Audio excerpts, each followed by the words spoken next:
Hi viewers. இன்னைக்கு April 18 சிறுகடிக்கு ஆசை சீரியல் என்னாச்சுன்னு சொல்லி பார்க்கலாம்க்கு முன்னாடி சேனல் சப்ஸ்கிரைப் பண்ணாதவங்க மறக்காம சப்ஸ்கிரைப் பண்ணுங்க.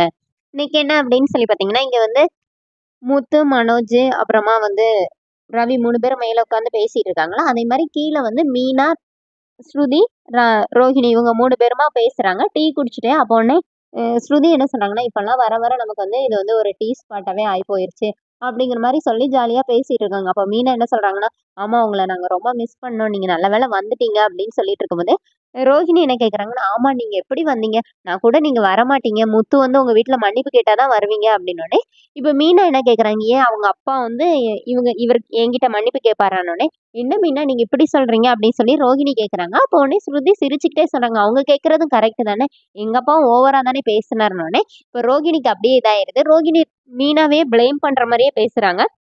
இப்ப என்ன ஆகுதுன்னா, இந்த மாரி எல்லாருமா மேல ரவி எங்க அப்படி சொல்லிட்டு மீனா கேக்குறாங்க. ஒரு சின்ன இது சும்மா மேல போயிட்டு வரேன்னு சொல்லிட்டு போயிருக்கான் அப்படின்னோடனே இப்ப ரோஹிணி என்ன சொன்னாங்கன்னா, ஆமா மீனா வந்து இந்த மாதிரி முத்து மீனாவே இப்போ சண்டை போட்டுட்டே தானே இருப்பாங்க அப்படிங்கிற மாதிரி சொன்னோடனே இப்ப மீனா என்ன சொல்றாங்கன்னா, புருஷன் முன்னாடிக்குள்ள சண்டை வராட்டி அது என்ன வாழ்க்கை, சண்டை வந்தாதான் ஒருத்தர் மேல ஒருத்தர் அக்கறை இருக்குன்னே தெரியும், ஆனா ஒரு கட்டத்துல நம்ம வந்து அதை சமாதானமாக்கிடணும் அப்படின்னு சொல்லும்போது ஸ்ருதி என்ன சொல்றாங்கன்னா, நீ உங்ககிட்ட இருந்து நான் நிறைய கத்துக்கணும் அப்படிங்கிற மாதிரி மீனாட்ட சொல்லிட்டு இருக்காங்க.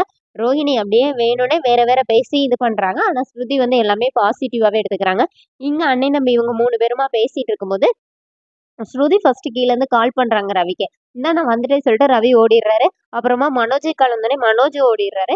இப்போ வந்து ஸ்ருதி ரூம்ல இருந்து வந்து மீனா கிட்ட வந்து இப்ப முத்து வந்து மீனாக்கு கால் பண்றாரு. கால் பண்ணி, "நீ என்ன அவிங்க 2 பேரும் ஃபோன் பண்ணி கூப்பிட்டாங்க. நீ என்ன கூப்பிடவே இல்லன்னோனே" மீனா சிரிக்கிறாங்க. "நீங்க மேல தூங்க போறேன்னு தானே போனீங்க" அப்படின்னோனே, "எனக்கு அதெல்லாம் தெரியாது. இப்ப நீ என்ன ஃபோன் பண்ணி ஸ்ட்ரிக்ட்டா இப்ப கீழ கூப்பிடுற" அப்படின்னோனே, மீனா சிரிச்சுக்கிட்டே மறுபடியும் ஃபோன் பண்ணோனே, முத்து அப்படியே பவ்யமா பேசுறாரு. "ஏங்க நீங்க என்ன இப்படி பேசுறீங்க? நீங்க இப்படி பேசி நான் பார்த்ததே இல்ல" அப்படிங்கிற மாரி மீனா சொல்லி சிரிக்கிறாங்க. அப்புறமா ஃபோன வச்சு சிரிச்சுட்டு இருக்காங்க. அப்ப பார்த்து ஸ்ருதி வராங்க. "என்ன மீனா தனியா உட்காந்து சிரிச்சுட்டு இருக்கீங்கன்னோனே" "இல்ல ஒண்ணும் இல்லன்னோனே" இந்த பூவ நான் எடுத்துக்கவா? காசு வச்சுட்டேன் அப்படின்னு சொல்லிட்டு ஸ்ருதி வந்து பூவ எடுத்துட்டு உள்ள போயிடுறாங்க. காலையில என்ன ஆகுதுன்னா, ஸ்ருதியோட அம்மா வந்து விஜயா இங்க வீட்டுக்கு வராங்க. மீனா யாருக்கோ பூ குடுக்குறதுக்காக வெளியில போயிட்டாங்க. வீட்ல ரோஹிணியும், விஜயாவும் தான் இருக்காங்க. அப்ப ஸ்ருதியோட அம்மா வராங்க. அப்போ வேற ஒருத்தவங்க பக்கத்துல இருந்து வந்து விஜயா கிட்ட வந்து பூக்காரம்மா ஒரு 2 முழம் பூ குடுங்க அப்படின்னோனே, விஜயா சொல்றாங்க, அவலாம் இங்க இல்லன்னோனே, என்ன நீங்க அவ மாமியார் தானே எனக்கு தெரியும். மாடு வச்சிருந்தீங்கன்னா பால்காரம்மான்னு கூப்பிட போறோம். இப்ப நீங்க பூ தானே கட்டுறீங்க. அதனால பூக்காரம்மான்னு சொல்றேன்னோனே, இப்போ ஸ்ருதியோட அம்மா என்ன சொல்றாங்கன்னா, அதான் கேட்கறாங்கல்ல சம்மந்தி எடுத்து குடுங்கன்னோனே, இல்ல எனக்கு மொளம்லாம் அளக்க தெரியாதுன்னோனே, அதெல்லாம் நீங்க செய்வீங்கன்னோனே, இப்ப ரோகிணிக்கு அப்படியே சிரிப்பு சிரிப்பா வருது. இந்த மாரி என்ன எப்படி பேசியிருப்பீங்க? இப்ப எப்படி அசிங்கப்பட்டு நிக்கிறீங்க அப்படின்னு. அதே மாரி விஜயா வந்து பூ எடுத்து அவங்களுக்கு வந்து மொளம் போட்டு குடுக்குறாங்க. அவங்க வந்து போன பிறகு ஸ்ருதியோட அம்மா என்ன சொல்றாங்கன்னா, ஆமா சம்மந்தி இங்க வீட்ல 2 மாடு கட்டிட்டீங்கன்னா, பால்காரம்மா, பூக்காரம்மா எல்லாமே நீங்களா ஆயிரலாம்னு சொல்லி ரூ. 200 குடுத்து அவங்க வேற பூ வாங்கிட்டு போறாங்க. இப்ப இதெல்லாம் பார்த்தோனே விஜய்க்கு செம்ம டென்ஷன் ஆகுது. அப்ப ஸ்ருதி, ரவியும் வராங்க அவங்க அம்மா போகும்போது.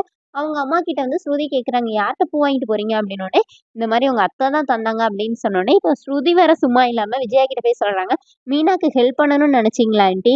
கீழ கடையில யாரும் இல்ல. கொஞ்ச நேரம் போய் நில்லுங்க அப்படின்னு சொல்லிட்டு ஸ்ருதி உள்ள போயிடுறாங்க. இப்ப செம கோவத்துல விஜயா கத்துறாங்க. அப்ப ரோஹிணி என்னாச்சு ஆன்ட்டி அப்படின்னு கேட்கும்போது, இந்த ஸ்ருதி என்ன எப்படி பேசிட்டு போறான்னு சொல்லி சத்தமா பேசினவங்க, டக்குன்னு வாய்ஸ கம்மி பண்ணி நான் பேசினது அவளுக்கு கேட்டிருக்குமா? அப்படின்னு சொல்லி கேட்குறாங்க. அதோட என்னோட எபிசோட் எண்ட் பண்ணிட்டாங்க. நாளைக்கு என்னன்னா, இந்த ரோகிணி தான் விஜயாக்கு ஐடியாவே குடுக்குறாங்க. இந்த மாரி கார்ப்பரேஷன்ல வந்து வண்டிய கொண்டு நிப்பாட்டுனதுக்கு இவங்க பெர்மிஷன்லாம் வாங்கியிருக்க மாட்டாங்க. நம்ம கம்ப்ளைண்ட் பண்ணி நாளைக்கு அத தூக்க சொல்லிடலாம்னோனே, இப்ப விஜயாக்கு செம ஹாப்பி ஆயிருது. நீ ஃபர்ஸ்ட் அந்த வேலைய பாரு. நாளைக்கு காலையில அந்த வண்டிய தூக்கணும் அப்படிங்கிற மாரி பிளான போடுறாங்க. அதோட என்னோட எபிசோட் எண்ட் பண்ணியிருக்காங்க. தேங்க்